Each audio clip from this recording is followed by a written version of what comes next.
Mesdames et messieurs, merci d'être là nombreux pour cette conférence intitulée « Financement de l'innovation et innovation du financement ». Bravo pour le titre et bravo pour le thème que nous devons à Cécile Chevance, qui est la responsable à la FHF du pôle Finance et FHF Data.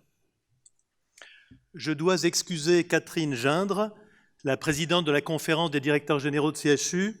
Du fait de ses fonctions, elle a dû aller à un rendez-vous important à quelques kilomètres d'ici et elle m'a demandé de la remplacer. Donc je suis là auprès de vous comme vice-président de la conférence des directeurs généraux de CHU.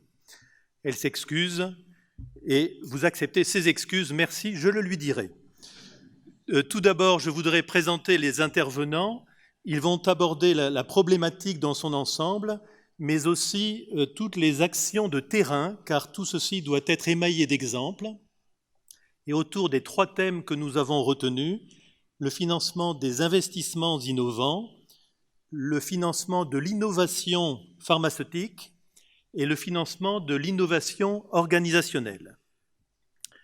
Les intervenants donc, le professeur Karim Boudjena, qui est chirurgien, qui lève la main pour se montrer qui il est, chirurgien hépatique, PUPH au CHU de Rennes, et président du comité scientifique du fonds Nominoe, dont il nous parlera.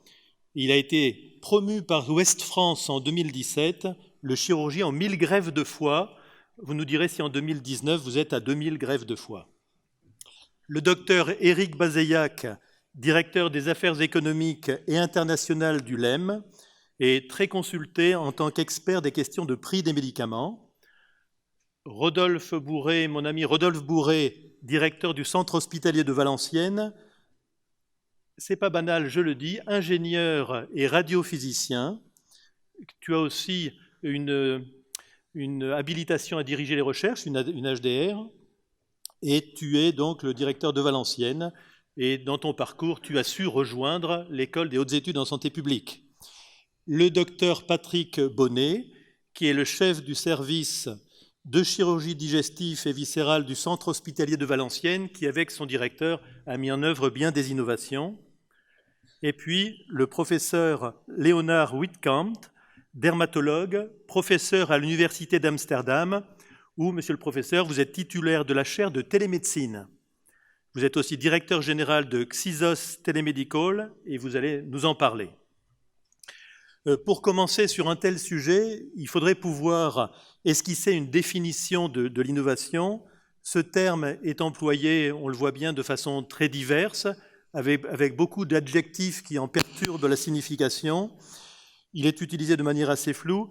J'avais repéré il y a un moment une définition qui était celle de l'INCA, sur l'innovation dans les pays occidentaux. Ils avaient mené une étude et il y a deux critères qui ressortaient comme communs à tous les pays qui étaient étudiés.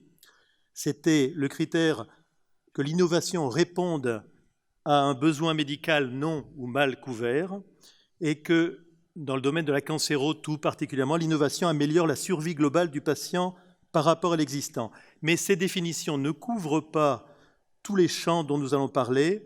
Et le concept étant assez incertain, le mieux sera, comme je le disais tout à l'heure, de l'éclairer par des exemples de terrain. Je voudrais faire trois observations préalables. D'abord, dans les hôpitaux, dans nos hôpitaux publics, nous sommes tenus prioritairement par notre devoir vis-à-vis des patients, qui est de mettre à leur disposition les molécules, les dispositifs, les techniques, les organisations qui seront les plus efficaces pour bien les prendre en soin. Deuxième observation, il me semble, mais ça c'est ma casquette CHU, que c'est un peu plus particulièrement au CHU, qui sont tous dotés de structures puissantes d'appui à la recherche et à l'innovation, c'est plutôt à eux de porter dans un premier temps ces innovations, de les incuber pour les évaluer et préparer leur diffusion dans tout le tissu hospitalier public et privé. Mais il y a un troisième point majeur, et qui éclaire notre conférence, c'est que tout ceci se fait avec des contraintes financières de plus en plus importantes. On voit bien que les capacités d'autofinancement dans nos hôpitaux baissent et en l'absence aujourd'hui de fonds pour l'investissement à l'hôpital et en l'absence de fonds pour l'innovation en santé, certains parlent même de désincitation financière à innover, ce qui est grave. Pourtant, il y a des solutions sur lesquelles on reviendra dans les exposés et sans doute dans le temps d'échange qui suivra. Il y a des solutions avant la mise sur le marché. On peut mettre des technologies de santé innovantes à disposition de groupes de patients dans le cadre strict de la recherche clinique. C'est très important, c'est une source aussi de financement.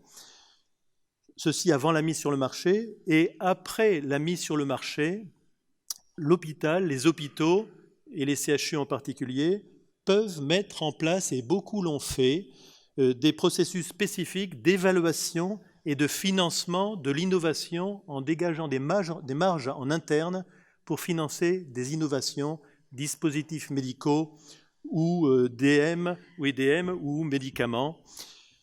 On reviendra là-dessus certainement tout à l'heure et à l'occasion des questions. Donc ça, c'est en interne à l'hôpital, des commissions d'évaluation et de financement de l'innovation. Et puis, il y a des dispositifs locaux que l'on peut travailler avec les universités, avec les EPST sur notre tissu hospitalo-universitaire ou hospitalier. Et ne l'oublions pas, des dispositifs nationaux importants comme les forfaits innovation, les ATU bien sûr, dans un registre proche, les RIHN, des dispositifs qu'il faut connaître, ainsi que tout ce qui est partenariat public-privé qu'il faut savoir mobiliser, qui sont un atout très important pour nos établissements. On va reparler de ces solutions, mais je voudrais prendre deux exemples qui me paraissent très emblématiques en même temps qu'ils sont très actuels, de questions d'innovation qui se posent, avant donc de laisser la parole à nos témoins, puis à vous tous pour le débat. Le premier exemple, c'est l'exemple des carticelles. Les carticelles, c'est ce traitement extrêmement novateur pour prendre en charge certains types de cancers du sang qui ont résisté à plusieurs lignes de traitement. Et le traitement consiste à prélever des lymphocytes du patient, à les modifier génétiquement et à les réinjecter pour qu'ils s'attaquent à la tumeur. Le traitement est extrêmement complexe. La manip passe actuellement par les États-Unis, même si elle va arriver en France. Il y a un des deux grands laboratoires qui va s'installer en France. Extrêmement complexe, extrêmement coûteux. Le traitement coûte 350 000 €. Un traitement, une injection. Ensuite, c'est un traitement, il faut le savoir également, qui est risqué.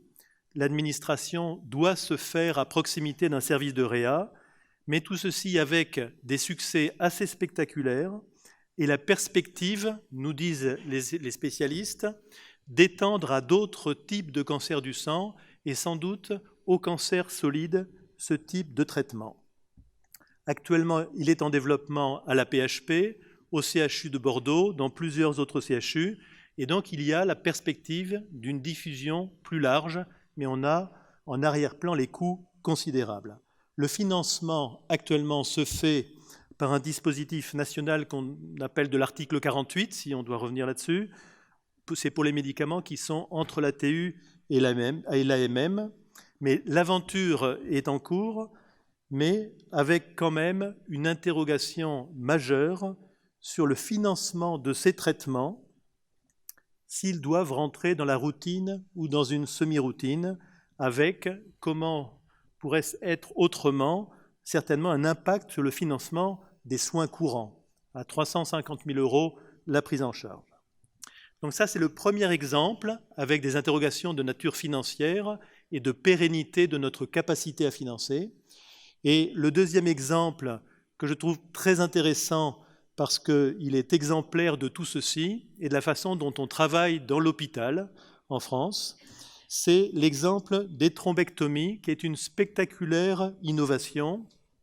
En 2015, plusieurs publications médicales internationales ont montré quasi simultanément qu'en cas d'AVC thrombotique, un infarctus du cerveau, plutôt que le produit de type Actilis ou Actilis, je ne sais pas, mais c'est du même ordre, plutôt qu'un produit de ce type soit injecté pour dissoudre progressivement le thrombus, on peut aller sous contrôle radio avec un cathéter qu'on fait pénétrer par voie inguinale, on peut aller jusque dans le cerveau pour détruire et aspirer le caillot. Le flux sanguin revient aussitôt. J'ai eu l'occasion, après avoir équipé, je fais un clin d'œil à notre ingénieur biomédical qui est ici et qui s'est occupé de ça, j'ai eu l'occasion de voir cette procédure en direct. J'avais dit à nos neuroradios, quand il y aura une prochaine thrombectomie, vous m'appelez, que je vienne voir comment tout ceci marche. J'ai donné mon numéro de téléphone, les horaires de la semaine. Le soir même, j'étais appelé tellement il y a de thrombectomies actuellement. Donc, le flux sanguin revient aussitôt, c'est ce qu'on voit en direct sur l'écran, c'est très fascinant. Il y a une zone du cerveau qui est irriguée, une zone qui est blanche, on enlève le caillot et aussitôt le sang afflue, la personne retrouve, à condition que ce soit dans les 6 heures, ses capacités. Les neuroradios me disaient, c'est parfois vraiment lève-toi et marche. Ils me parlaient d'un monsieur d'une 60aine d'années qu'ils avaient eu peu avant, un monsieur qui était hémiplégique et aphasique. Ils ont fait ce traitement, il est arrivé au bout de 3 heures, il faut que ça soit dans les 6 heures. Et à l'issue de l'opération, de l'intervention, qui se fait sans anesthésie générale, la personne s'est assise sur le bord de la table, les a remerciés, elle parlait, et s'est levée, on l'a vite rassise, mais elle s'est levée pour suivre sa vie, elle était guérie instantanément. Désormais, avec cette technique, on sauve de l'ordre de 80% des cerveaux, si c'est pris à temps, au lieu de 30% des cerveaux. Donc c'est quelque chose d'extraordinaire, mais, et c'est aussi là que je veux en venir, un surcoût de 4 000 € par intervention, 4 000 € longtemps non pris en charge par l'assurance maladie. Au CHU de Bordeaux, je prends l'exemple que je connais le mieux, c'est 250 interventions par an, multiplié par 4 000 €. En 2015, parce qu'on a tout de suite lancé la procédure, en 2015, on a perdu 1 million d'euros. En 2016, on a perdu 1 million d'euros. En 2017, on a perdu 1 million d'euros. Il n'y avait toujours pas de tarif jusqu'à avril 2018, qu'un tarif soit promulgué par l'assurance maladie, qui attendait, et on le comprend aussi, que l'HAS se prononce sur la pertinence de cette technique. Donc, grande innovation médicale, grande efficacité, non-financement pendant plusieurs années d'une technique dont on peut dire qu'elle a été portée à bout de bras par les CHU, puis, et je disais c'est aussi la mission des CHU, lorsque le financement national est arrivé en 2018, diffusion aux autres établissements de santé, publics et privés, ceux qui ont à la fois les compétences médicales et le plateau technique assez coûteux à organiser pour faire ces gestes dans des situations qui sont toujours des situations d'urgence. Au passage, je dirais à mes collègues, un peu aux autres aussi, j'aime bien cet exemple parce qu'il montre que les directeurs que nous sommes, nous raisonnons intérêt des patients et nous ne raisonnons pas, comme certains se plaisent à le dire, avec une calculatrice à la place du cerveau. On pense intérêt du patient, on met en place une technique extraordinaire qui sauve des gens, qui sauve des vies, des cerveaux. Et si nous pensions d'abord finance, aucun établissement, aucun CHU ne se serait lancé en 2015. Or, tous se sont lancés dans ces innovations. Je ne serai pas plus long sur les propos liminaires et sur ces développements. D'autres exemples seront pris. Et dès maintenant, si vous le voulez bien, monsieur le professeur Boudjema, je vous laisse la parole pour un bel exemple d'une innovation dans le financement d'une innovation.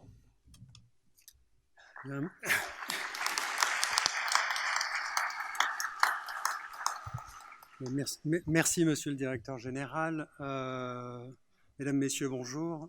Madame Chevance, merci de me donner l'opportunité de vous relater cette belle expérience qui a été la création et qui est aujourd'hui toujours l'animation du fonds de dotation. C'est de cela qu'il s'agit tout de suite, du CHU de Rennes. Alors autant vous dire tout de suite, aurait dû figurer à mes côtés Madame Véronique Anatole-Touzé, directrice générale du CHU de Rennes, qui œuvre beaucoup pour ce fonds de dotation, et Madame Marie-Louis, déléguée générale du fonds de dotation du CHU de Rennes, dont je vous dirai dans quelques instants le rôle clé dans l'animation de notre fonds.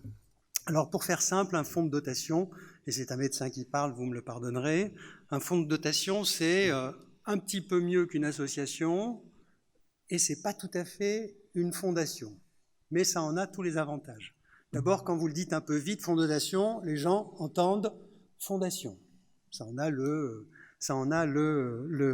prestige. L'investissement de départ est beaucoup moins important. Le dépôt des statuts est très facile en préfecture. C'est une personne morale, c'est habilité à recevoir des fonds privés, c'est habilité à les exploiter commercialement, et ça a pour objectif de financer des activités à condition qu'elles soient d'intérêt général. Et on est bien là dans le rôle du centre hospitalier universitaire ou du centre hospitalier public que je représente aujourd'hui. Le fonds de dotation du CHU de Rennes a été créé en 2012. Ça a été le premier de tous les fonds de dotation de CHU. Et très rapidement, il a été suivi par tous. Et je ne crois pas qu'il y ait aujourd'hui sur la carte de France de CHU qui n'ait pas son fonds de dotation. Tous, malheureusement, ou heureusement pour nous, je ne sais pas ce qu'il faut dire, ne marchent pas aussi bien que le nôtre. Son conseil d'administration est dirigé par notre directrice générale. Il y a, et c'est particularités du fonds que je représente aujourd'hui, un conseil scientifique. Ça, c'est vraiment une des clés du succès. Un conseil scientifique que j'ai l'honneur de diriger, dont l'objectif est d'assurer le financement de projets à caractère très transversal. Il ne s'agit pas de favoriser l'une ou l'autre des activités, c'est un des points ou une des clés de succès de notre action, de favoriser l'un ou l'autre des services, mais vraiment d'être très transversal au niveau du CHU. Donc je vous disais 2012, et ça n'a pas marché tout de suite. Pour tout dire, ça n'a pas marché du tout au moment de la création de ce fonds de dotation, et pourtant nous nous étions offerts les services d'une société qui a pignon sur rue aux États-Unis, qui a un bureau à Paris, à qui nous avions demandé conseil, que faire pour lever des fonds, pouvoir financer un certain nombre de projets transversaux. Alors on a eu énormément de recettes, aucune n'a marché. Je crois qu'à posteriori, les raisons de cet insuccès sont d'abord que en France, le terme maladie ne suscite pas forcément la générosité immédiate des gens. C'est ainsi. Et puis, en France, il n'y a pas de milliardaires à l'américaine, et encore moins en Bretagne. Et il n'y a surtout pas en Bretagne de gens qui vous donnent en échange d'une belle plaque dorée à l'entrée de l'hôpital. Il a donc fallu très vite réviser notre copie, ça a pris du temps. Et si je devais énumérer quelques recettes qui font le succès aujourd'hui, dont je vais vous parler de notre fonds, ce sont d'abord l'intégration à l'équipe d'une déléguée générale, c'est un terme un peu pompeux qui veut dire tout simplement d'une personne particulièrement intelligente, particulièrement efficace, employée surtout à temps plein. Il faut une personne qui s'occupe en permanence de ce fonds de dotation. On ne peut pas faire ça en amateur et de temps en temps lorsqu'on a le temps, ou déléguer ça à une partie de la direction en plus d'autres choses. Ça me paraît aujourd'hui quasiment impossible.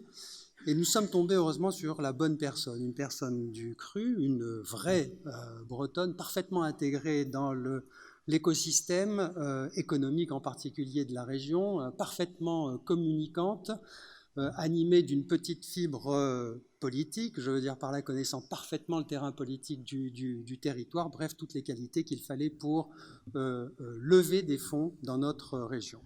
Deuxième point, c'est qu'il a fallu à ce fonds de dotation donner, ou en tout cas le munir d'un point qui suscite l'intérêt des éventuels donateurs, ça a été de l'appeler Nominoé. Nominoé, pour ceux qui ne sont pas bretons, est un roi breton, mais dans lequel tous les Bretons se retrouvent. Je ne savais pas, pardon, mais quand vous dites Nominoé à un Breton, ça fait tilt immédiatement et il se sent attaché à une grande famille, à une grande tribu unie pour laquelle il va se mobiliser évidemment.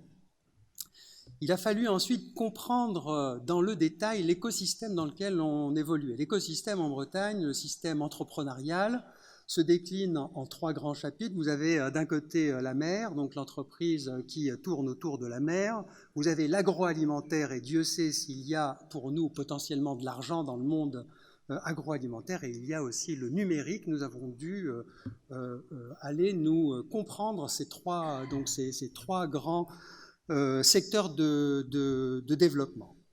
À tous ces entrepreneurs susceptibles de nous donner de l'argent, il a fallu expliquer que l'hôpital, ce n'est pas le service public qui perd de l'argent, mais l'hôpital est une entreprise. L'hôpital se gère aujourd'hui comme une entreprise, et que finalement le fonds de dotation, et ça a sûrement été la raison de notre échec au départ, le fonds de dotation n'est pas fait pour nourrir le système, mais le fonds de dotation est fait pour nourrir ce que le système ne peut pas financer. Et ça a été, je crois, le déclic de l'afflux des fonds dans notre Nominoé. Enfin, et ça me paraît très important pour ceux qui voudraient réussir dans cette aventure, il faut absolument, et c'est ce que nous avons fait, travailler l'image de l'hôpital. L'hôpital est vécu par la population comme un endroit assez clos dans lequel on entre malade. Il faut faire intégrer à la population, à coup de campagne, d'affichage, de bons mots passés dans la population, que si on entre malade à l'hôpital, on en sort guéri. Et c'est ça le plus important. Faire comprendre que le CHU, c'est un endroit où il y a la culture de l'excellence. Il faut le rappeler. Malheureusement, trop souvent, on imagine qu'à l'hôpital, on soigne tout venant, vite fait, modestement, que ça ne marche pas toujours, et pas du tout. L'hôpital, c'est un lieu d'excellence. C'est un lieu d'excellence, on y fait de la recherche, on trouve surtout, et puis on innove. Et tous ceux qui auront pu entendre les médecins hospitaliers de Rennes parler, lorsqu'ils parlent au nom de Nominoé, ont vu dans leurs yeux la lueur de la fierté d'appartenir à l'institution. Et tout ça, ça parle vraiment aux chefs d'entreprise. On voit qu'il y a un travail vraiment de publicité à faire autour de notre CHU. Alors reprenons. En 2012, on crée notre fonds de dotation. En 2013, fin 2013, il ne se passait toujours rien, pas un copec dans les caisses du fonds de dotation. On recrute notre déléguée générale, Madame Marie-Louis. Avec elle, on observe le terrain, on comprend l'écosystème, on démarche les chefs d'entreprise, et en 2015, c'est-à-dire il y a à peine 4 ans, commence la collecte. Et alors aujourd'hui, en 2019, à l'heure où je vous parle, nous avons dans notre liste de donateurs 150 chefs d'entreprise, 800 donateurs privés et plus de 3 millions d'euros recueillis. Avec cette manne, on n'imaginait pas le succès que cela aurait. Nous avons pu financer à ce jour une maison des familles, vous savez, ces structures hôtelières que l'on construit à côté des hôpitaux pédiatriques pour loger les familles des enfants qui sont hospitalisés. Plus de 400 familles sont logées tous les ans, et ça, c'est une grande fierté du CHU de Rennes. Alors, le CHU et le fonds de dotation n'a pas tout financé, bien évidemment. Nous nous sommes associés, et c'est très bien de pouvoir s'associer avec l'image de Marc Nominoé. Nous nous sommes associés à la Fondation des Pièces jaunes pour avoir une partie des financements de cette maison des familles. Gros de notre dépense, ou plutôt de notre activité financière, a été de monter au CHU de Rennes quelque chose de très innovant qui n'existe pas partout, mais qui commence à exister un peu partout. C'est une biobanque, vous savez, cette structure qui récolte non pas les sous, mais les tissus associés à des caractéristiques de malades dans lesquels on va pouvoir aller puiser donc toutes les informations qui vont nous permettre de faire des recoupements, mettre de l'intelligence artificielle, trouver des choses. Nous avons financé des dispositifs de relaxation pour les maisons d'accompagnement en fin de vie. Nous finançons régulièrement des plaquettes numériques, des iPads, ou appelons-les comme ça, vous avez compris ce que je voulais dire, dans les services où des enfants ou des adultes sont confinés pendant un certain temps avec des accès Wi-Fi permanents. Nous avons refait la totalité du service de radiologie pédiatrique pour le rendre plus attractif, moins effrayant aux enfants. Et là, nous nous engageons dans une dépenses importantes. Près de 600 000 € vont être injectés dans la création d'un service d'anatomopathologie numérisé, et il n'y avait pas de financement pour le faire, ce qui va rebooster cette spécialité qui est véritablement en péril dans la totalité des CHU. Monsieur le directeur général, je pense ne pas me tromper en disant cela. Vous voyez donc des financements, un fonds de dotation qui arrive et qui épaule, qui supporte, qui investit pour la structure en général et qui essaye de la porter très haut.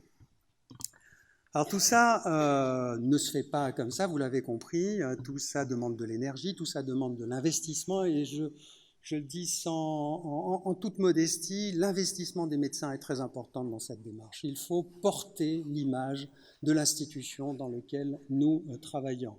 Nous travaillons, porter cette image d'excellence dans lequel de monde d'excellence dans lequel nous évoluons. Dernier point, un fonds de dotation, ça se crée, ça ramasse des sous, mais ça s'entretient. Ça s'entretient. Autrement dit, il faut entretenir nos donateurs. Un chef d'entreprise qui a donné une année 100 000 €, c'est déjà arrivé. Vous voyez, ça peut être des très gros chèques qui déduisent près des 2/3, soit de l'IFI, soit de l'impôt sur les entreprises ou de l'impôt sur les revenus, certes, mais enfin, ça fait pour notre fonds de dotation un don très important, ça s'entretient. Et nous avons donc, avec Nominoé, créé 2 événements dans l'année pour tenir quelque part et pour recruter aussi nos donateurs et les entreprises qui donnent. Un grand dîner de gala, et là on se retrouve à méthode un peu nord-américaine, je retrouve là ce qu'on nous avait conseillé au départ, mais on avait pris le problème à l'envers, un grand dîner de gala annuel, et puis une conférence philosophique. Alors dîner de gala, c'est quoi? C'est un grand dîner où il y a 500 personnes, 600 cette année, où on va parler, ce sont les médecins de l'hôpital qui parlent d'un thème important. Par exemple, l'année dernière, c'était la vérité si je mange, où il fallait expliquer ce qui est bon, ce qui est mauvais. Vous ne pouvez pas imaginer le succès que ça peut avoir. Et cette année, on parle évidemment d'intelligence artificielle, et toutes les tables que l'on vend pour le fonds de dotation sont déjà pleines, et c'est bourré à craquer, on est obligé de refuser du monde. Et puis un rendez-vous philosophique où l'on fait parler non pas un médecin mais un vrai penseur, et un philosophe en général qui vient échanger avec nous sur un thème qui est cher à nos donateurs, celui de la philanthropie. Alors voilà, j'ai fait le tour de mon entreprise, un vrai succès, un succès parce qu'il faut s'y impliquer à fond. C'est pour les médecins qui s'en occupent, et pour moi en particulier, extrêmement enrichissant au sens figuré du terme, bien sûr, dans la mesure où l'on sort un peu de ce bocal qu'est le monde hospitalier dans lequel on évolue, entre le malade, la maladie, le soin, savoir s'en extraire. Si je devais me résumer aujourd'hui, Nominoé, c'est quoi? Nominoé, c'est une formidable image de marque. Une image de marque du centre hospitalier universitaire dans lequel j'évolue, pour le monde extérieur, mais c'est aussi un portail, un appel d'air, un nouveau souffle pour le monde hospitalier qui, à travers Nominoé, commence à comprendre ce qu'est le monde de l'entreprise extra-hospitalier. Je vous remercie.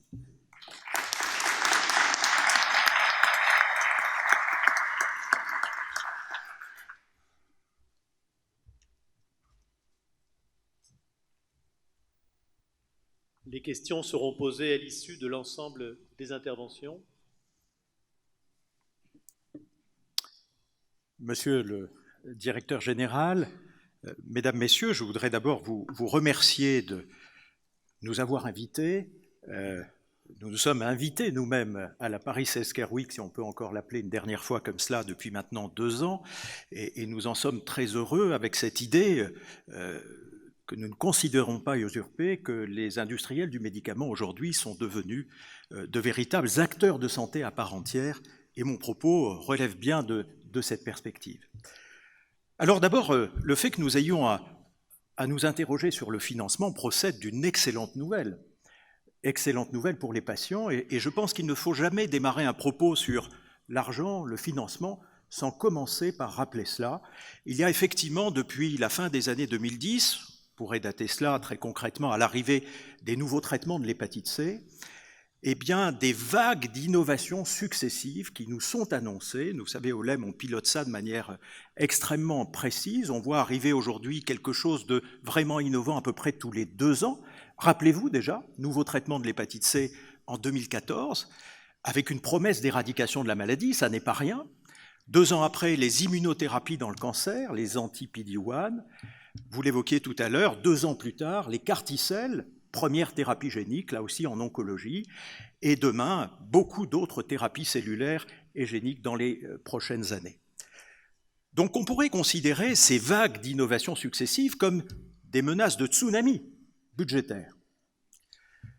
En fait, certains d'entre nous ont tenu ces propos, rappelez-vous, en 2014, au moment de l'arrivée de la première vague, celle des nouveaux traitements de l'hépatite C, et avec maintenant 4-5 ans de recul, on voit qu'il n'en a rien été.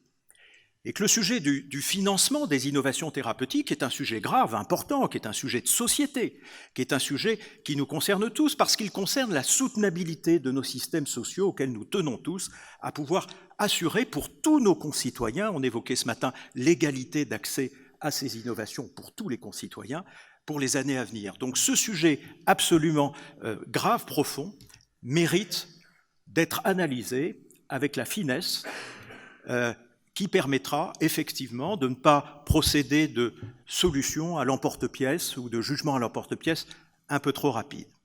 Et quand on prend ce temps d'analyser ce qui arrive avec l'innovation thérapeutique dans les prochaines années, au fond, on est davantage à inviter à regarder, plutôt qu'un tsunami budgétaire nous arriver dessus, quelque chose de complexe, que je vous invite à discriminer, en tout cas c'est le travail que j'ai fait, que nous avons fait, en 3 paquets.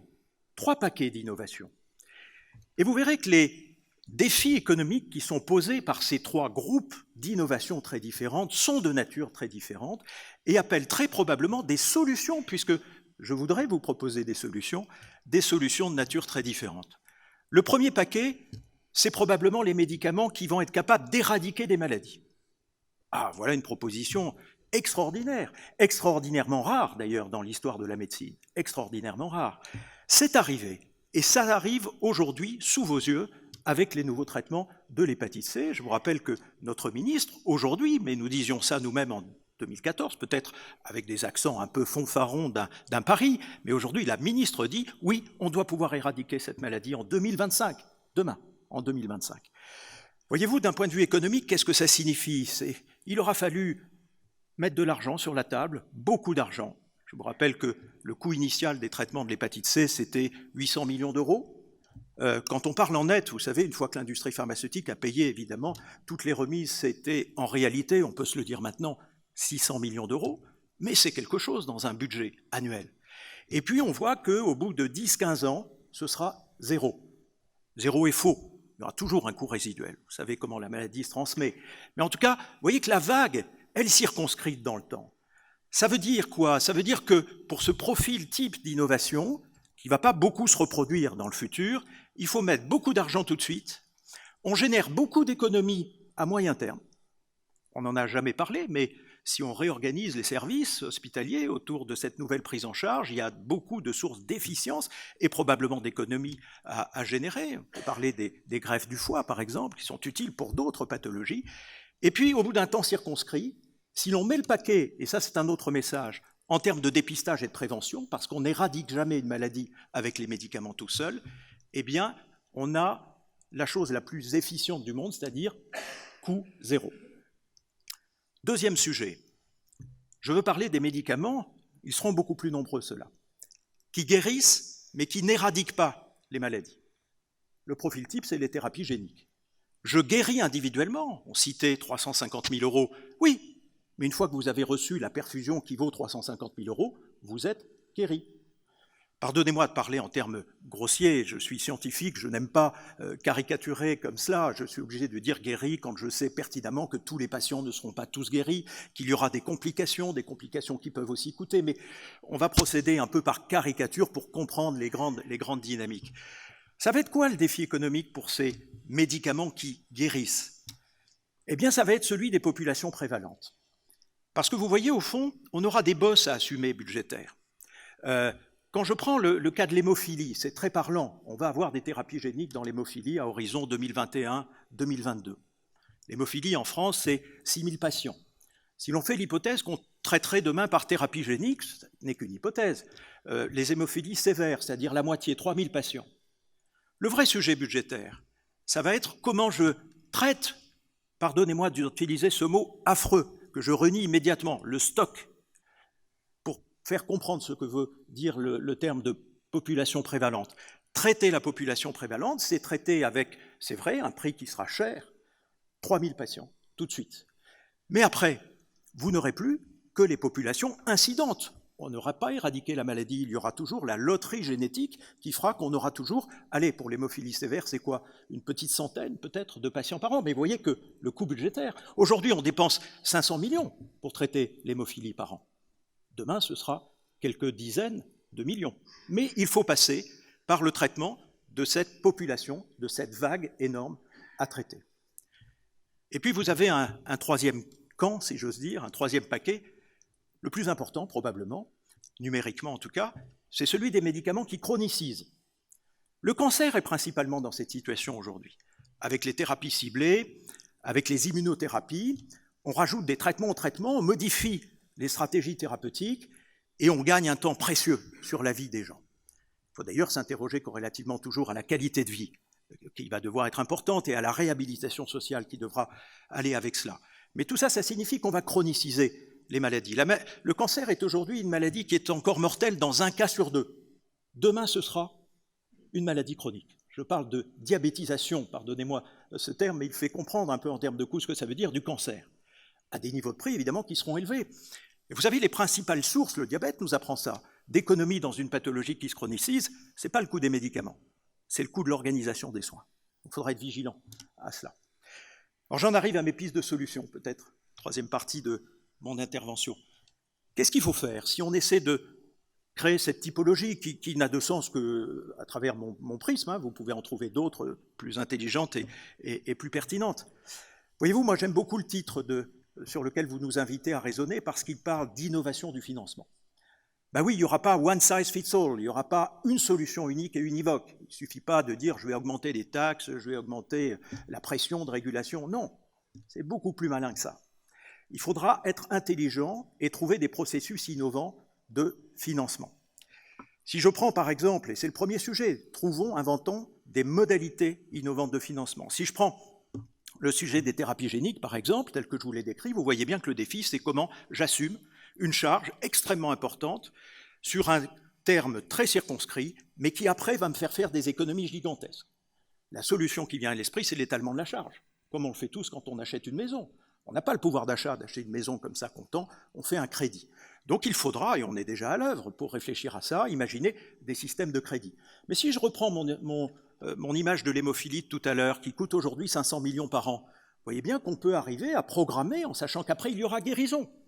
On peut arriver à programmer très facilement dans le temps l'étalement de cette charge, qui nous amènerait à dépenser un peu plus que ce qu'on dépense aujourd'hui pendant X années, pour après ne plus rien ou très peu dépenser. C'est ces dynamiques-là nouvelles qu'il faut introduire. Et puis dans la réflexion sur les nouvelles modalités, j'introduirai deux autres paramètres, l'incertitude et la performance. Ce qui me frappe dans la tête, j'allais dire, des nouvelles innovations qui nous arrivent, c'est que pour la première fois, leur performance va être contingente de leur niveau d'incertitude. Ça, c'est extraordinaire. Et c'est extraordinairement compliqué. Quand vous arrivez aujourd'hui avec une thérapie génique, vous dites à la société, ma promesse, c'est de vous guérir. C'est-à-dire quand on s'adresse à une leucémie lymphoïde B, comme les carticelles d'aujourd'hui, terrible, en quelques années, les enfants disparaissent malheureusement, et qu'on dit, ma promesse, c'est la guérison, on est en train de lui dire, je vais prolonger la vie de 70 ans. Seulement quand vous arrivez au moment de l'évaluation, devant la Haute Autorité de Santé, vous montrez des études cliniques qui durent 1 an. Et donc, voyez, votre promesse, votre performance est extraordinairement élevée et elle est contingente de votre incertitude qui est également élevée. Or, aujourd'hui, tous les systèmes de régulation et d'évaluation sont faits pour être averses à l'incertitude. Je ne connais pas, c'est incertain, vous ne passez pas. Demain, on ne pourra plus faire ça, sinon il n'y aura plus d'innovation. Donc il faut qu'on rende intelligente la notion d'incertitude. D'ailleurs, la notion d'incertitude, c'est foncièrement ce qui nous rend intelligents quand on nous réfléchit. Et il faut qu'on fasse de l'incertitude une opportunité à donner aux laboratoires pharmaceutiques des rendez-vous dans la vraie vie, par exemple. Il faut qu'on arrive au processus d'évaluation continue du médicament. Je vous laisse passer parce que vous êtes une promesse d'efficacité extraordinaire, mais je ne vous louperai pas. Dans un an, je vous demanderai de me produire vos résultats de performance en vie réelle et je confronterai votre prix aux performances constatées. Vous voyez la notion d'étalement de la charge, la notion d'incertitude, la notion de performance, on doit pouvoir tous ensemble inventer des systèmes intelligents. La deuxième piste de solution que je vous propose, c'est celle des nouvelles sources d'économie. Ça fait 10 ans, 20 ans peut-être maintenant que le médicament est régulé sous le dogme du « room for innovation ». C'est une pensée géniale, ça. Les industriels ont beaucoup porté cette idée-là. Du temps où on avait des médicaments chimiques, ça marchait très bien.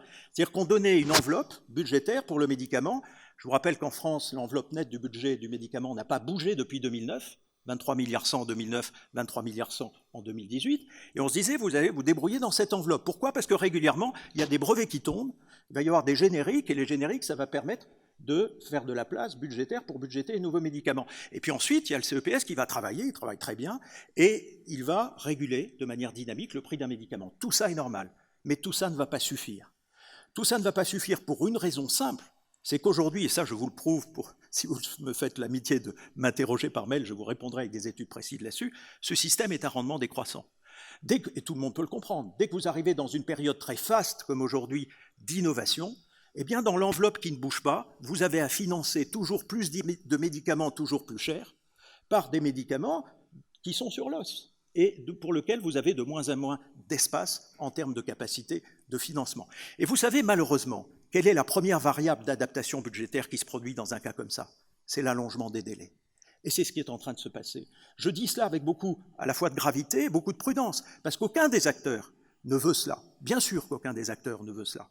Mais mécaniquement, c'est en train de se passer, et la France, en quelques années, qui était un des premiers pays pour l'accès des médicaments, aujourd'hui a un délai d'accès de 500 jours, en dehors des ATU, entre la date de l'AMM et la date de prix de publication au journal officiel. Nous sommes 23e pays européen.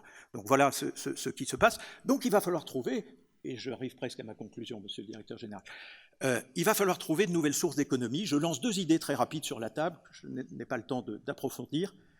Pertinence et bon usage des médicaments.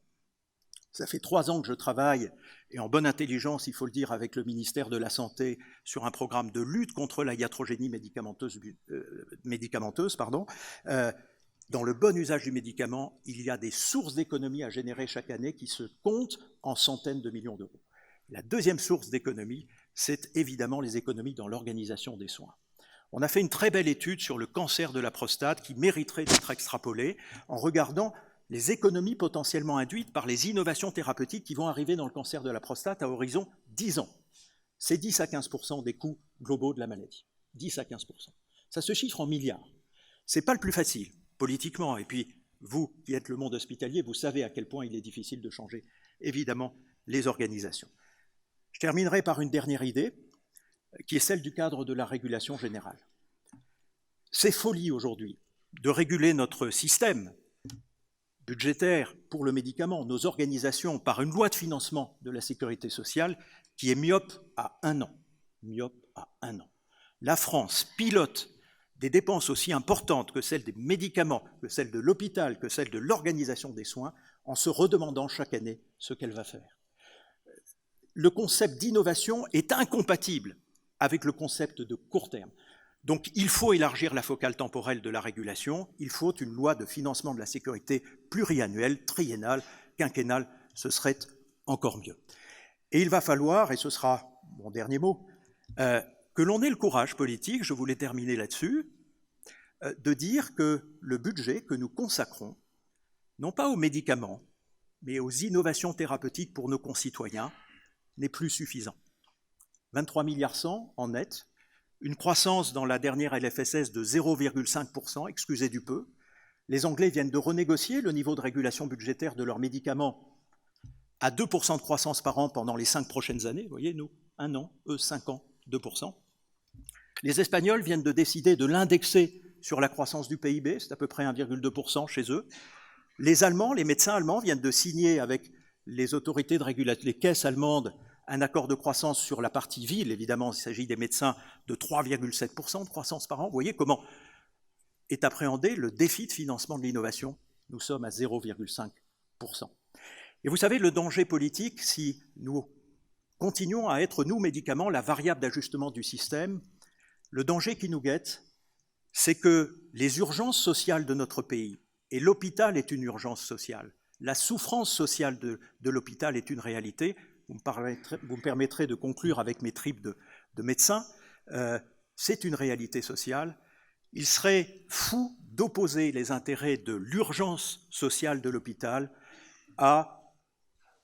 au budget de financement des médicaments qui n'est rien d'autre que de la capacité pour tous nos concitoyens à accéder dans des temps raisonnables aux médicaments auxquels ils ont droit. Je vous remercie.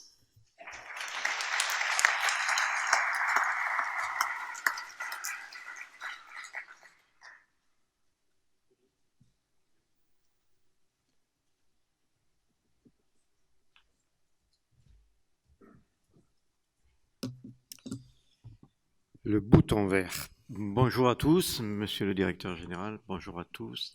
Donc, je suis accompagné du docteur Bonnet, qui est chef de pôle de chirurgie au centre hospitalier de Valenciennes. Donc, le centre hospitalier de Valenciennes, juste je vous le présente rapidement, c'est un des plus gros CH de France. Il y a 5200 personnes qui travaillent, 450 millions d'euros de budget, 2000 lits places, dont un peu plus de 1000 lits de MCO, puis c'est un établissement support d'un GHT relativement conséquent puisqu'il est composé de 12 établissements publics de santé et couvre une population de 800 000 habitants pour un budget à peu près d'1 milliard d'euros. Tout à l'heure, en préambule, le directeur général du CHU de Bordeaux a présenté l'exemple de la thrombectomie.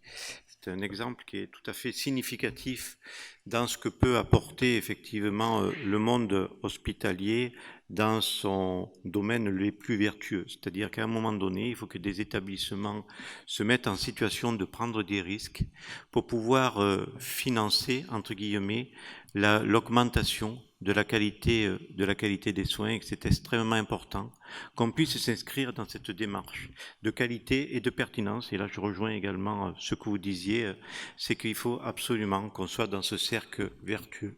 Pour la thrombectomie, bien évidemment, on est perdant quand on commence à s'intéresser à cette innovation, comme dans toute innovation. Et puis quand on arrive effectivement à convaincre qu'il y a une vraie valeur ajoutée, à partir de ce moment-là, on arrive à trouver des arguments qui permettent effectivement de trouver un financement à cette innovation. La thrombectomie, par exemple, pour le centre hospitalier de Valenciennes, on n'en fait pas encore. On va s'y inscrire, bien évidemment, comme un gros centre hospitalier général. On sait qu'on va y perdre financièrement, mais c'est important pour nous, pour augmenter la qualité des soins au niveau de notre population.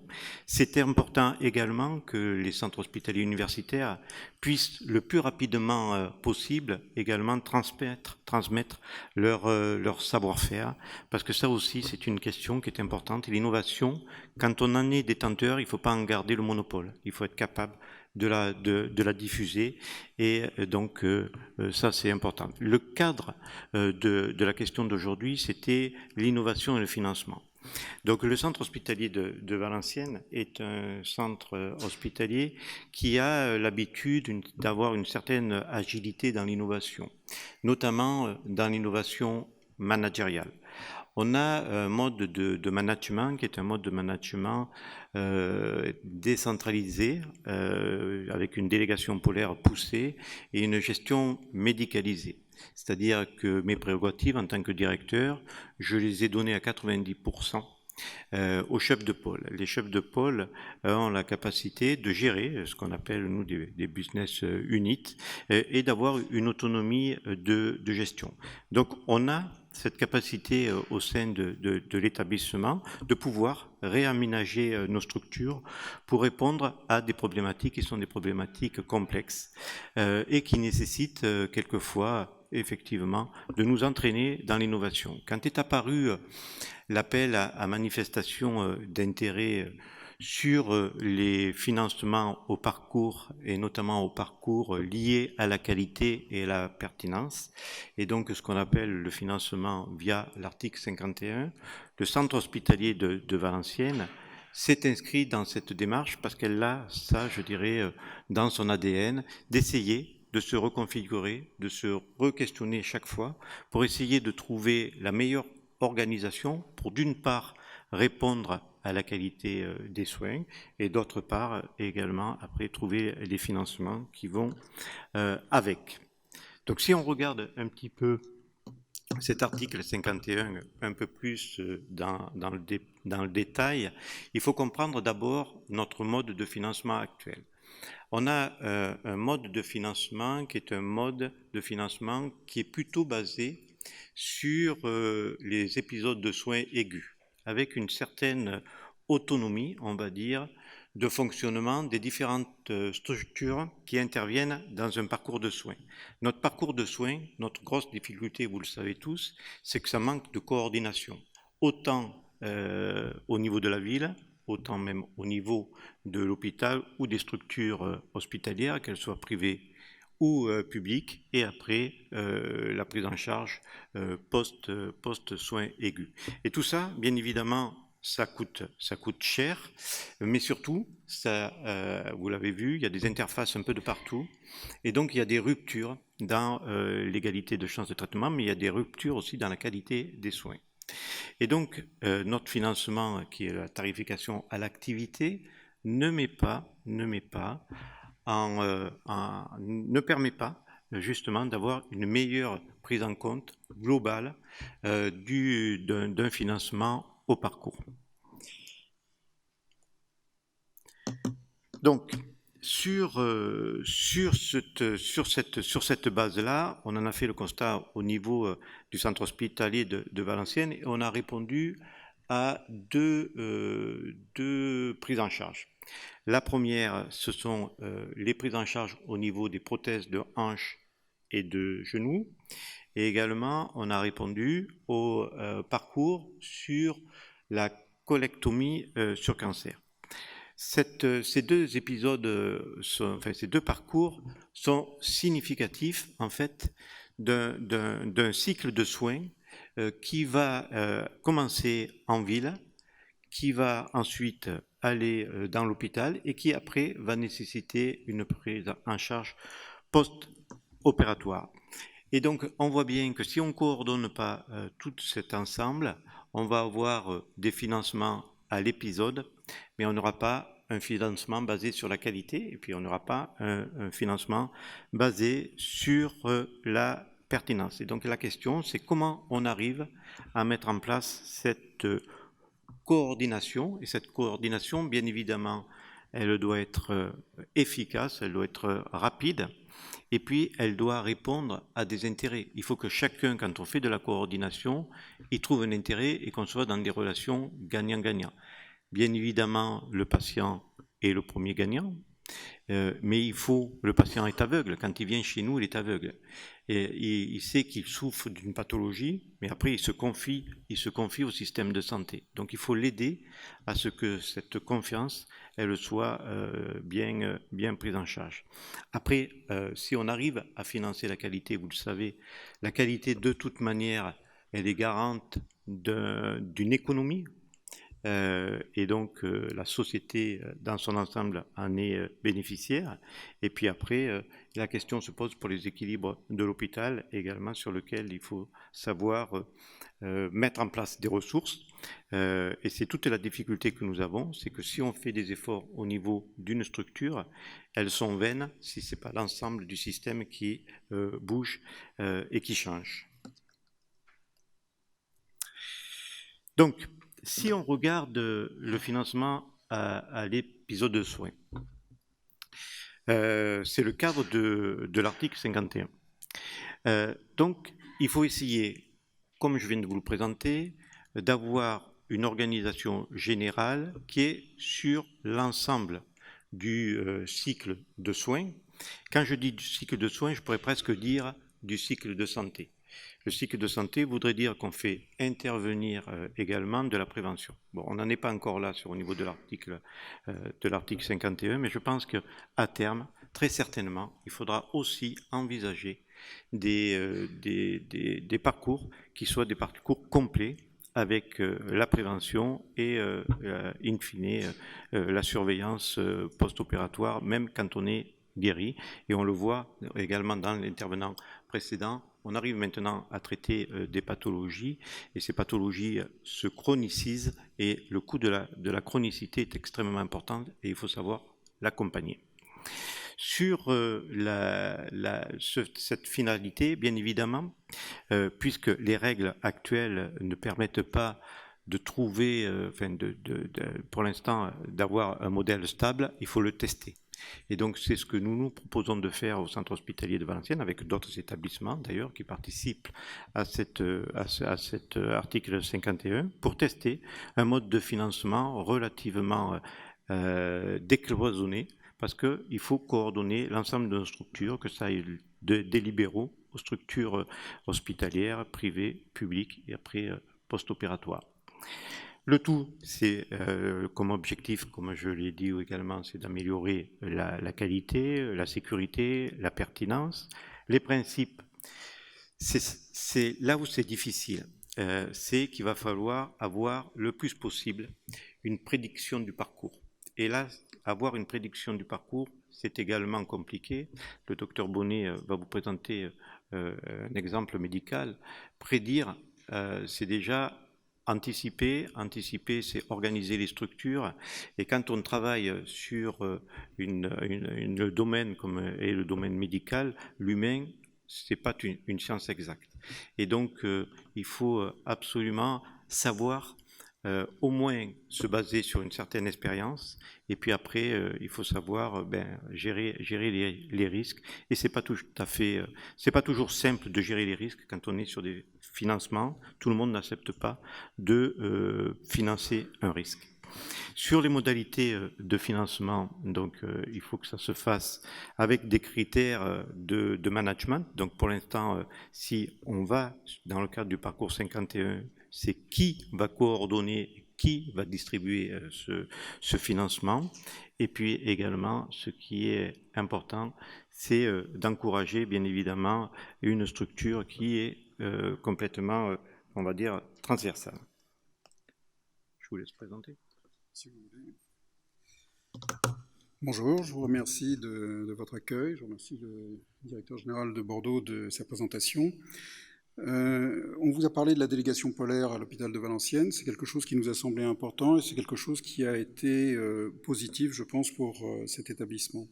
En tant que médecin, j'ai entendu là, à chaque fois qu'il y a eu des intervenants qui ont présenté leur dossier, parler de qualité, et on ne peut être que ravi de cette qualité. Mais s'il faut pousser plus loin le concept de qualité, parce que la qualité nécessite une pérennité, et la pérennité est médico-économique. Donc, en tant que chef de pôle, il faut s'intéresser à la pérennité de l'offre de soins de qualité que l'on est amené à pouvoir fournir.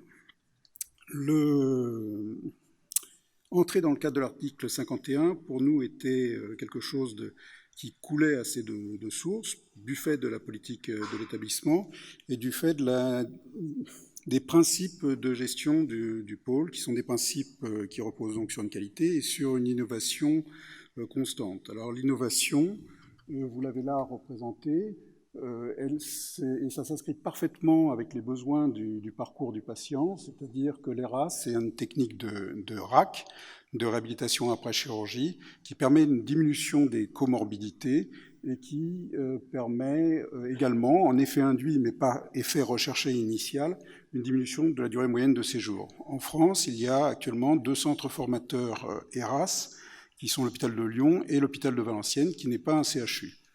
L'hôpital de Valenciennes a récemment obtenu la 27e nomination mondiale en tant que centre d'excellence de formation ERAS. Le parcours du patient s'intègre parfaitement dessus. On ne peut pas considérer que l'épisode de soins se limite au séjour MCO. Il y a un avant qui nécessite une préparation à une intervention et un après qui est tout aussi important. On est également sur le système de POC. Le système de POC chez nous a été adapté pour réaliser un suivi du parcours informatisé, synthétique, qui permet de savoir exactement où on est, qui nous permet également d'augmenter la qualité des soins par une diminution de perte de temps dans ce parcours de patient. La diminution de perte de temps a aussi une incidence secondaire qui est une incidence économique. Quand je parle d'économie pour l'hôpital, mais je pense qu'il faut également parler d'économie globale de système de santé.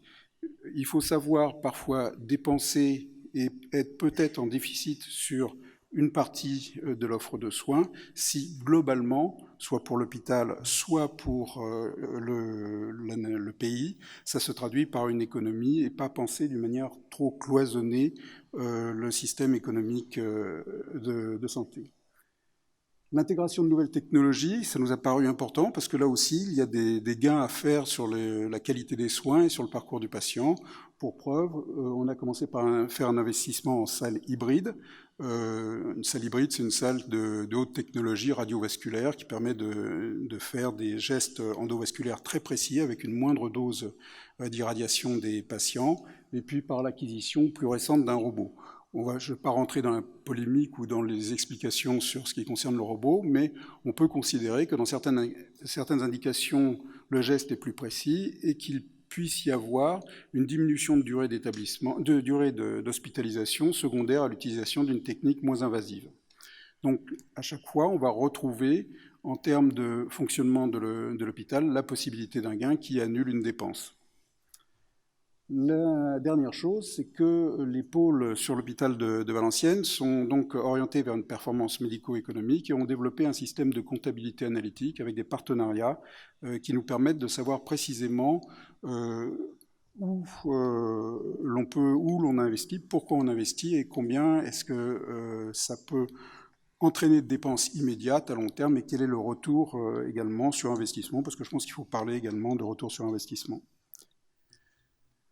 Cette présentation faite de la structure, on est rentré dans l'article 51 par deux biais, les prothèses dont on vous a parlé et la colectomie pour cancer.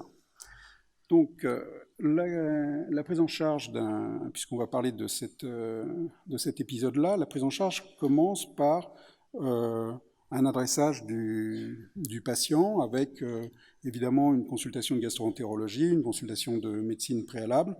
Et au cours de cet adressage de patient, excusez-moi, je n'ai pas le... Au cours de cet adressage de patient, il est nécessaire de faire une évaluation précise et de mettre le patient en condition pour pouvoir bénéficier avec la moindre incidence pour lui d'un geste chirurgical que l'on choisira le moins agressif possible. Donc ça nécessite une coordination avec l'hôpital et la ville, et c'est sur cette coordination que débute la prise en charge du patient. Dans le cadre de l'hôpital, il y a une infirmière coordinatrice. Alors cette infirmière coordinatrice chez nous est une infirmière type ERAS qui va reprendre les explications auprès du patient, réexpliquer le séjour et coordonner le séjour avec le patient. Pour nous, l'utilisation des techniques ERAS a nettement montré une réduction du taux de complications post-opératoires et une réduction de l'ADMS. Alors, je voudrais reprendre ce qui était apparu sur les diapositives initiales, la différence entre le séjour conventionnel et le séjour proposé de valorisation au parcours de soins. Dans le séjour conventionnel, il y a donc une fragmentation de la valorisation entre les différentes zones, mais il y a également pour ce qui est de la partie MCO, la prise en compte des complications post-opératoires dans la valorisation. Là, l'innovation la plus importante, me semble-t-il, dans l'article 51, c'est bien sûr la globalisation du parcours, mais également le fait que la valorisation se fasse sur une valeur prédictive du risque de complication. C'est-à-dire qu'on va définir des groupes de patients à risque de complication. Il va y avoir une valorisation qui va être déterminée par cette gradation. Cette valorisation couvrira le risque éventuel de survenue d'une complication. Tout de suite, ça implique que si le séjour se passe bien, eh bien l'établissement sera valorisé d'une manière plus intéressante, et que si une complication se produit, l'établissement en aura un coût. Et on voit bien ici apparaître une incitation économique, si elle était nécessaire, à la qualité des soins. Qualité des soins sur lequel nous, on s'était investi initialement assez largement. La deuxième chose, c'est que par des critères préopératoires, il va y avoir une prédiction du besoin de soins de suite. Et ce soin de suite sera compris dans la valorisation globale. Donc, en gros, si on veut simplifier, si vous avez un patient avec une comorbidité certaine, il va bénéficier pour un geste type d'une valorisation globale qui va être importante. Si au cours de sa prise en charge, je raisonne là sur un plan économique, si au cours de sa prise en charge, le séjour se passe sans souci, l'hôpital va être très certainement gratifié économiquement, puisqu'il n'aura pas à prendre en charge le coût des complications et le coût éventuel d'un SSR qui aura été déterminé par les complications. À l'inverse, si un malade a peu de comorbidité, mais qu'il y a une complication intercurrente qui se produit, eh bien, il y aura un besoin de SSR et il y aura un coût de complication. Donc, dans ces conditions-là, l'hôpital va voir son budget de dépenses très alourdi et va entraîner un déficit du séjour. Donc on voit bien qu'au travers cette prise en charge au parcours, il y a une incitation à la qualité. Et ça, en tant que médecin, ça ne peut que nous réjouir. Pardon ? Oui, pardon. Donc, les techniques ERAS ont eu cette retombée pour ce qui me concerne en réduction du taux de complications. Et cette modulation du forfait est cependant possible puisque il peut y avoir des sorties du système de financement en cas de séjour anormalement long, c'est-à-dire une DMS supérieure à 71 jours, et en cas de réhospitalisation après l'épreuve. Donc, le résultat de cette prise en charge, c'est que la qualité permet de définir une marge, et que la marge permet de définir un investissement qui va améliorer à son tour la qualité, c'est-à-dire réaliser un cercle vertueux. En conclusion, le financement est basé sur la qualité de l'ensemble des parcours. Les séjours qui ne présenteront pas de complications seront mieux financés pour l'établissement. C'est un système qui est efficace, mais nous, on a vu poindre certains points qui nous ont paru nécessiter une vigilance, c'est-à-dire les établissements qui sont actuellement moins efficients verront certainement une aggravation de leur situation. Et quelles vont être les conséquences pour ces établissements? Est-ce que ça va être simplement la contemplation d'un déficit qui s'aggrave, ou est-ce qu'il va y avoir des mesures qui vont être prises pour améliorer la qualité de ces établissements? La couverture financière du sur-risque nous inquiète, c'est-à-dire que les patients très lourds à risque de complications élevées vont-ils rester sur l'hôpital, vont-ils être pris en secteur libéral? Et avec les systèmes d'échappement, s'ils passent en secteur libéral et qu'ils sont réhospitalisés en milieu hospitalier, où va se trouver le financement des complications, et pourquoi laisser un financement important pour un malade qui se complique mais dont la complication n'est pas prise en charge dans le même établissement. Et enfin, une petite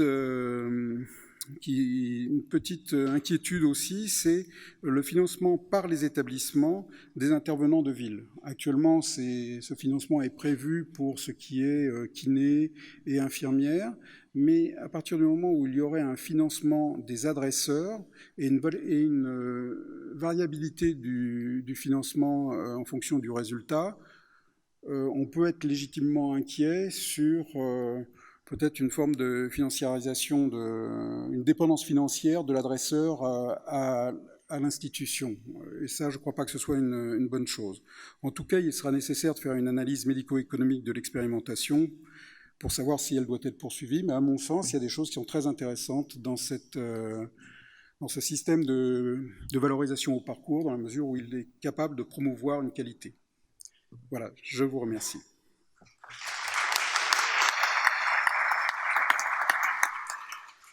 Professeur Léonard Wigtam.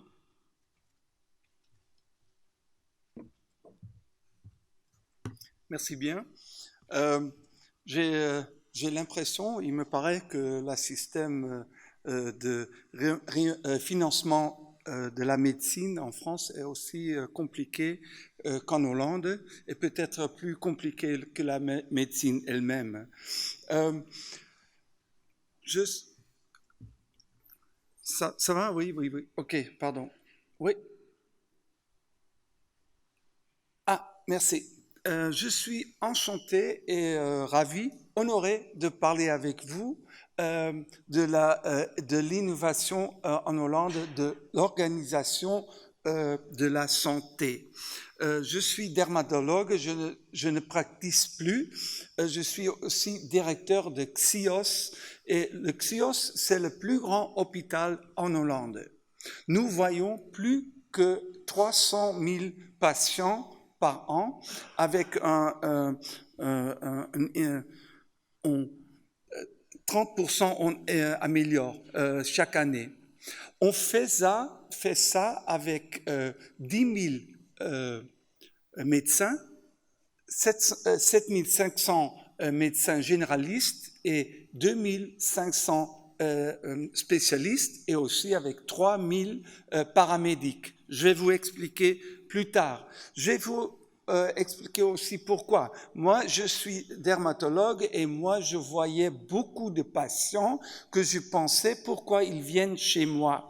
Si j'aurais la possibilité de superviser des paramédics ou bien le médecin généraliste tout près du patient, 50%, 60% des patients que je vois maintenant dans l'hôpital pourraient rester à la maison chez leur médecin généraliste ou bien chez un paramédic. Et ça, c'est important, comme on voit beaucoup plus de patients. Il faut changer la manière qu'on fait la santé. Et si on ne fait pas, les frais augmentent trop.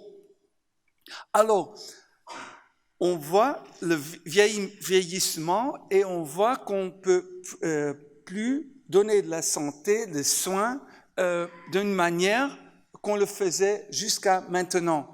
Alors, cette personne, il perd. Vous voyez, il est en dernière. Pour gagner, tout le monde dirait qu'il doit courir plus vite. Mais je veux vous expliquer qu'une autre manière de changer, de penser est peut-être plus efficace.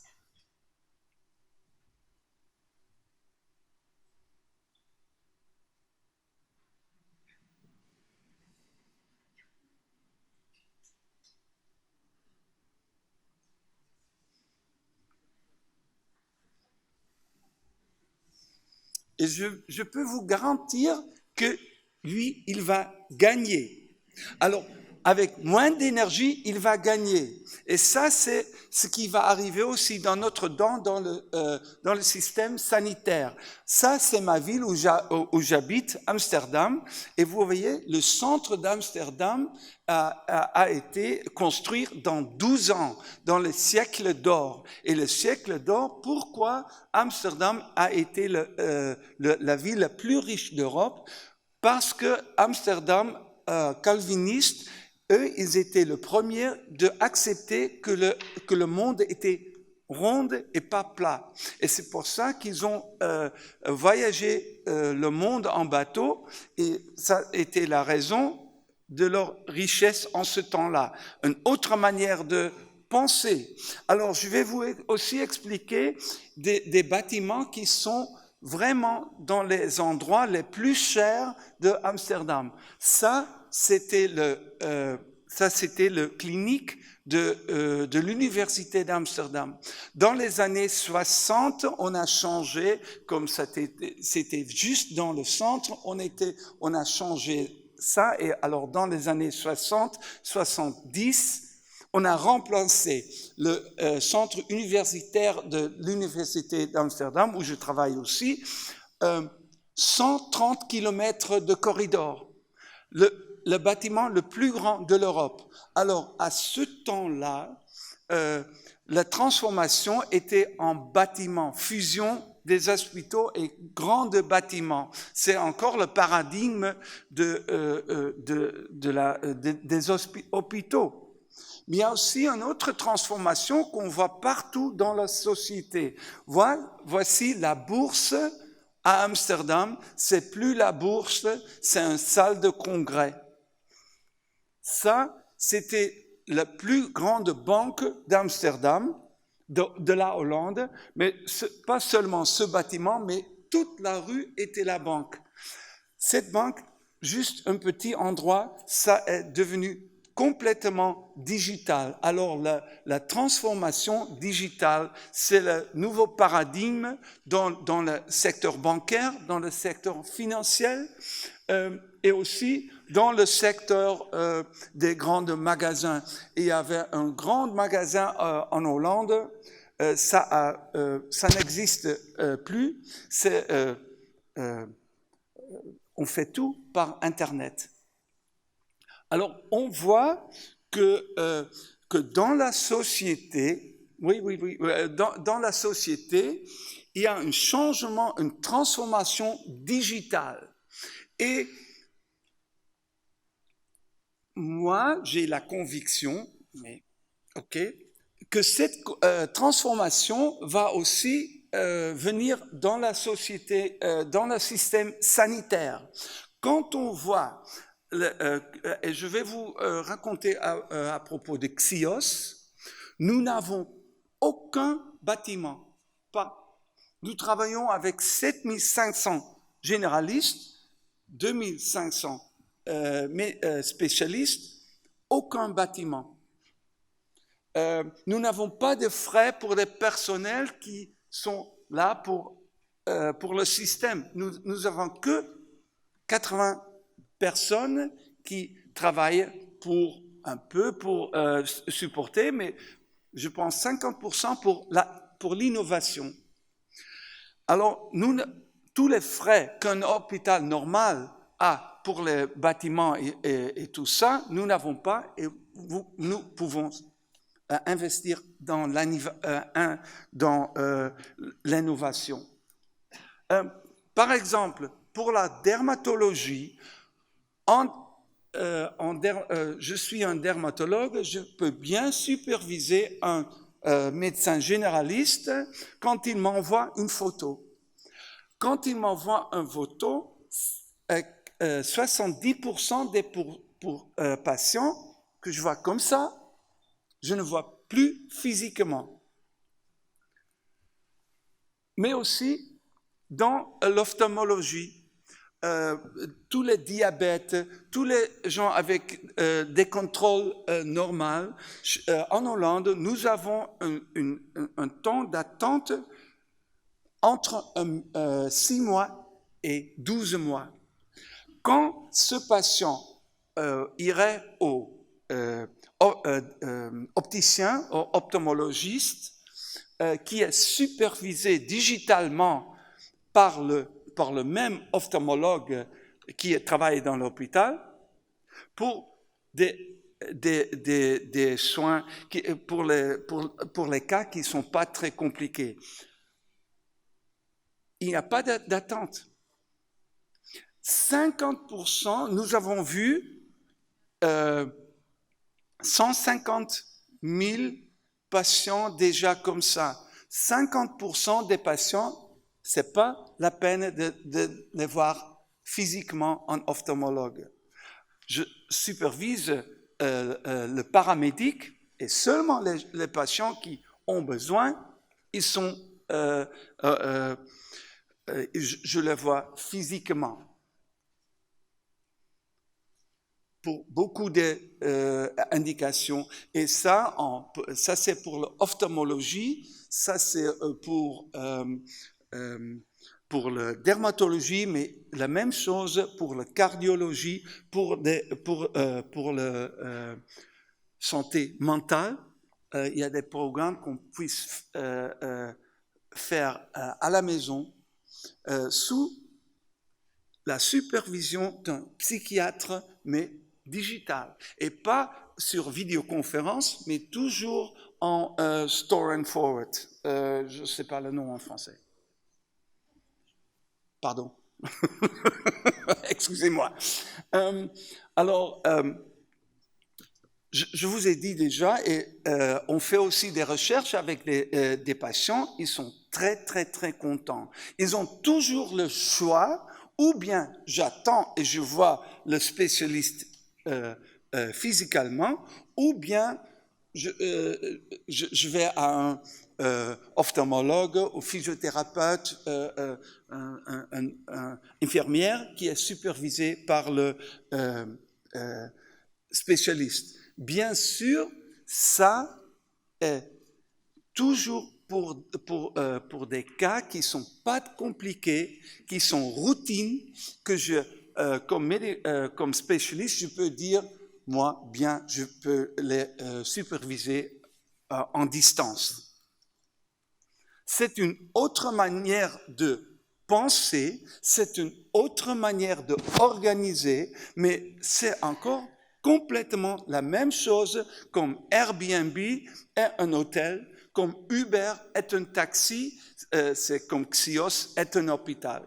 Nous n'avons pas de bâtiment, mais autrement, nous sommes complètement égaux qu'un hôpital normal, spécialisé en des cas très très simples qu'il ne faut pas voir physiquement, obligatoirement.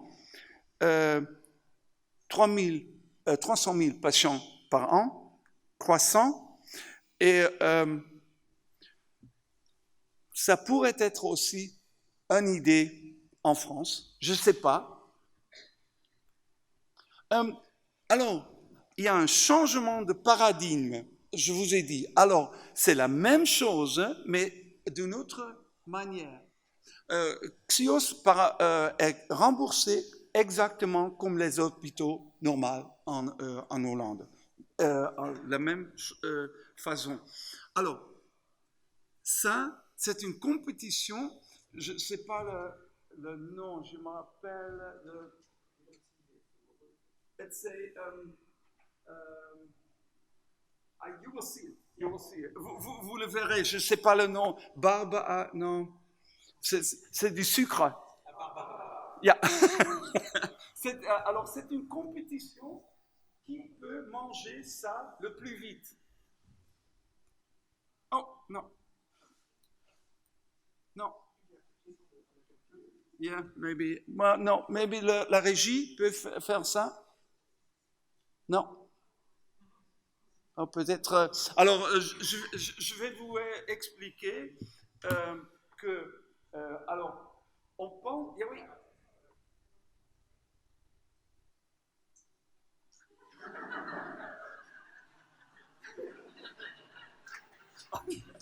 Alors, vous choisirez à vous le système conventionnel du système du XXe siècle. Alors, merci bien. J'espère que je vous ai inspiré un petit peu. Et toujours, si vous voulez contacter, ce sont mes coordonnées. Merci bien.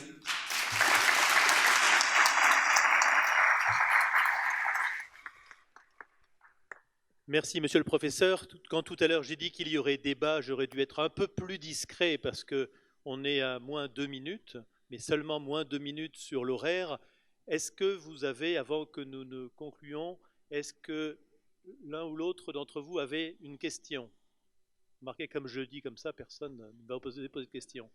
Si.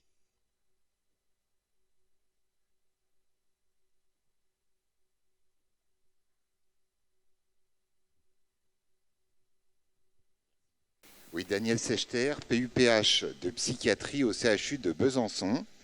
Donc il ne s'agit pas d'innovations spectaculaires comme la thrombectomie, comme l'éradication de l'hépatite C, ni de traitements qui coûtent 300 ou 350 000 euros l'injection, mais il s'agit en effet d'innovation organisationnelle. En Hollande, cette organisation en effet semble déjà exister potentiellement. En France, la psychiatrie, qui a été précurseur de l'organisation territoriale des soins, est malheureusement encore à l'écart. Que pensez-vous de la possibilité de la réintégrer dans le champ de la médecine? Je vais commencer, mais peut-être d'autres intervenants diront leurs propos. Je partage visiblement avec vous la certitude que la psychiatrie s'est mise à l'écart du champ du sanitaire somatique, et que l'homme étant un, il faudrait rassembler tout ceci sous une même réflexion, si ce n'est sous un même toit, le toit de l'être humain qui est indivisible, avec la psychiatrie qui est aussi de la neurologie, qui est aussi l'ensemble des pathologies. On a besoin de la psychiatrie à l'hôpital somatique, comme on a besoin de l'hôpital somatique à la psychiatrie. Alors, est-ce que l'ubérisation qui a été évoquée serait une solution? C'est sûr que là, il n'y a plus de murs qui peuvent isoler. Il n'y a pas non plus de plateau technique, c'est ça qui m'a un peu troublé dans votre hôpital virtuel. Et est-ce que vous auriez une réponse, vous, sur la psychiatrie? Est-ce que ça fait partie du champ de réflexion et d'organisation qui est le vôtre? Oui, nous, on a eu beaucoup de problèmes avec des patients qui ont eu des problèmes mentaux. On n'avait plus de place, le temps d'attente était plus d'1 an. Alors on a dit, d'abord on a des listes qu'on peut voir la sévérité. Quand c'est très sévère, il faut aller à l'hôpital. Quand c'est pas trop sévère, burn-out ou une dépression, mais pas trop sévère, pas suicidale, on peut les traiter aux généralistes, avec des infirmières psychiatriques ou bien des psychologues qui ont aussi des programmes e-learning. Alors, des programmes que le patient peut faire à la maison pour se guérir. Et ces programmes ont beaucoup de succès. Dans 3 ans, il y a 4 millions de Hollandais, ils n'ont pas besoin, mais ils ont la possibilité de travailler avec ces programmes. Et ça a vraiment diminué les références aux hôpitaux psychiatriques. Et sur la question connexe du plateau technique, parce que c'est virtuel, mais il y a bien un moment où il faut mettre le patient dans une IRM ou sur une table opératoire. Ça, ce n'est plus du virtuel. Moi, je dis tout virtuel, je dis toujours digital. Mais le patient voit toujours quelqu'un physiquement, ou bien une infirmière, ou bien un généraliste, ou bien dans l'ophtalmologie, un optométriste qui digitalement est connecté avec un spécialiste. Mais ce n'est pas virtuel. Vous mettez en relation avec, bien évidemment, le recours à tous les outils de la prise en charge médicale. Oui. Y a-t-il d'autres questions dans la salle?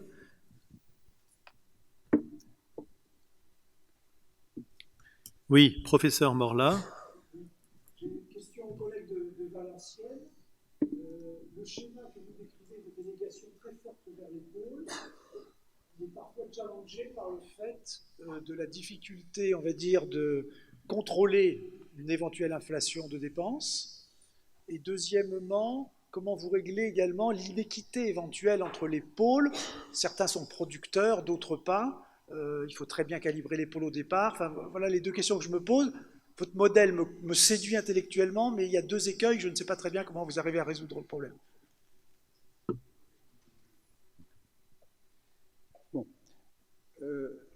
C'est une délégation, mais moi je la conçois comme une coordination, c'est-à-dire qu'on ne peut pas gérer complètement sans le versant administratif. C'est-à-dire qu'il faut qu'il y ait une parfaite concordance entre l'administration et le médecin. Pour preuve, nous on a la chance d'avoir un directeur adjoint qui s'occupe particulièrement de la chirurgie, avec lequel on échange énormément, on s'explique, on donne notre point de vue. Alors c'est vrai qu'on a une délégation pour prendre des décisions, mais on explique beaucoup, on discute beaucoup et on prend finalement plutôt une décision conjointe en réalité. C'est-à-dire que la délégation polaire, elle a permis de prendre des décisions conjointes. Il ne peut pas y avoir une bonne décision quand elle est prise par... Il faut avoir les bonnes compétences au bon endroit. Pour prendre une bonne décision, il faut une compétence médicale et une compétence juridique, administrative. La loi HPST donne la décision au directeur. Là, disons qu'à Valenciennes, cette décision est prise conjointement, c'est-à-dire qu'en fait, il assume quand même la décision, mais il écoute beaucoup, il y a de ce fait beaucoup de pouvoir au chef de pôle. Et le chef de pôle, doit lui-même appliquer ce même genre de démarche auprès des chefs de service et auprès des autres praticiens hospitaliers du pôle qu'il gère. C'est un système très participatif. Alors sur l'iniquité des pôles, c'est peut-être la faiblesse, puisque les pôles ont une gestion propre.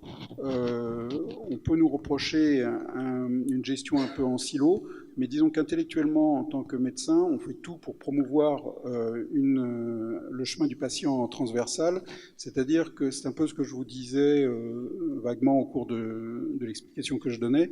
Il faut parfois savoir accepter un déficit si le chemin du patient est positif pour le patient en termes de santé, oui, et équilibré aussi pour l'établissement. On a eu par exemple cette discussion sur la neurochirurgie, sur la neuroréanimation. On a convenu qu'il fallait prendre en compte le parcours du patient dans l'hôpital. L'important est la qualité des soins, hein. L'important est l'économie au niveau national. Il faut quand même que l'hôpital soit à l'équilibre, mais il faut avoir au sein de l'hôpital, pour cet équilibre-là, une réflexion transversale. Ça veut dire qu'il faut quand même une ouverture d'esprit et pas se limiter à sa propre cantine, quoi. Rodolphe Bourré. Oui, juste deux petites remarques. La première, pour répondre aussi à votre question, il faut travailler sur la responsabilisation et les moyens. Il faut donner les moyens de pouvoir assumer sa décision. Pour vous donner juste un chiffre clé, le pôle administration représente 5% du budget de l'établissement. Voilà. Donc c'est fixé, c'est 5%. Et en plus, ces 5% sont négociés avec les médecins. Si les médecins veulent que ça soit 4,9, 5,1, 4,8, de toute manière, le pôle d'administration négocie avec les médecins le budget de son administration. La deuxième remarque que je voulais juste énoncer, c'est sur la question sur la psychiatrie. Je refais le lien avec l'article 51. Sur l'article 51, on l'a vu, la difficulté, c'est le financement sur des acteurs qui sont des acteurs très différents. Le système hollandais me paraît un système intéressant parce que ça a l'air d'être une plateforme d'orientation et de coordination où les coûts restent en fait et les recettes restent dans les secteurs qui sont mobilisés. Donc c'est là où il va falloir avoir un système un peu intelligent, peut-être sur lequel on pourrait basculer en France, qui est en fait une grosse plateforme de coordination et d'orientation qu'il faut financer, mais qui pourrait permettre d'avoir une meilleure gestion du parcours de soins. Donc est-ce que on gère au niveau hollandais le parcours uniquement, un parcours général, avec un parcours de soins par la pathologie, ou est-ce que c'est vraiment des mobilisations d'orientation par structure, et à ce moment-là, chaque patient va voir la structure une fois qu'il a fait un premier appel? Professeur, est-ce que c'est une structure simplement de coordination, d'orientation? La psychiatrie est prise en charge comment dans votre système? Oui. Dans votre hôpital digital? Disons, nous sommes dirigés sur des cas qui n'ont pas vraiment besoin d'un spécialiste, qu'on peut superviser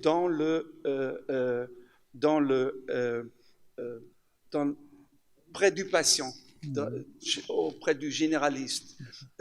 Les psychiatristes qui travaillent avec nous travaillent aussi dans leur propre hôpital. Alors, ils ont deux hôpitaux de référence. Oui, de référence. Oui. Très bien. On va arrêter là, sauf docteur, je vous en prie. Juste une question.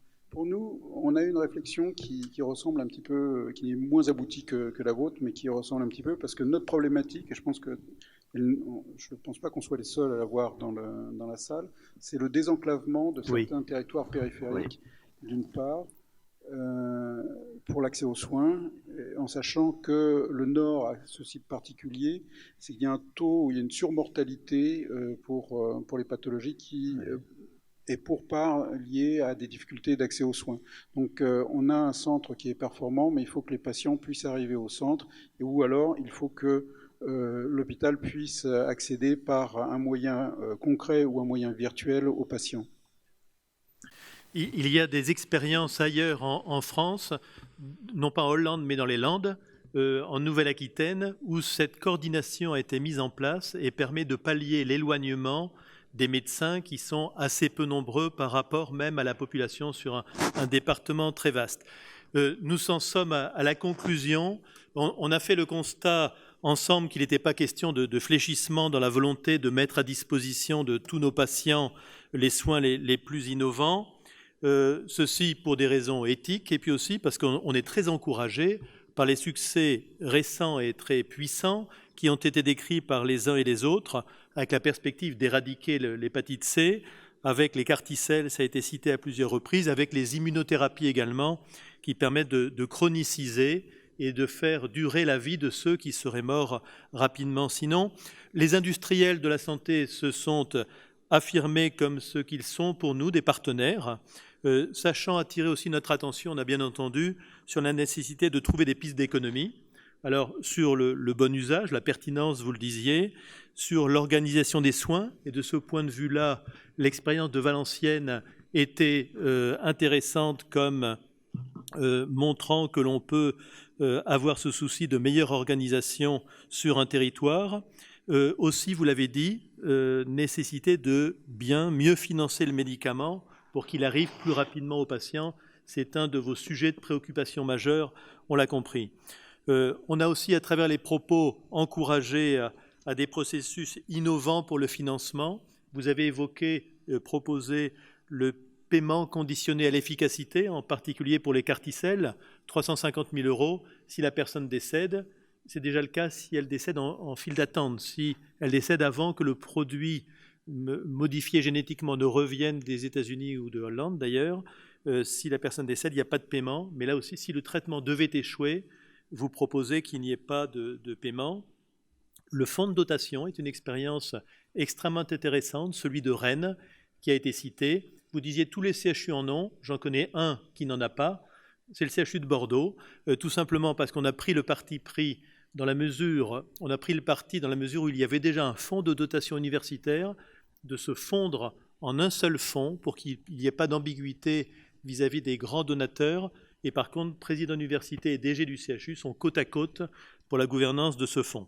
Mais c'est une option très intéressante pour collecter, si on sait faire, comme vous savez faire, des financements de la part de personnes privées ou de grandes institutions. On a été invité aussi à penser différemment, monsieur le professeur, jusqu'à l'ubérisation de l'hôpital. Je n'aurais pas osé prononcer ce mot jusqu'à cette séance, mais on a bien compris. Et puis vous êtes le directeur bien réel d'un hôpital bien digital, je n'ai pas dit virtuel. Et puis nous avons rappelé aussi qu'il y avait des recours possibles à des financements nationaux. J'aurais aimé avoir plus de temps pour le développer, mais on a cité l'article 51, c'est une façon de financer.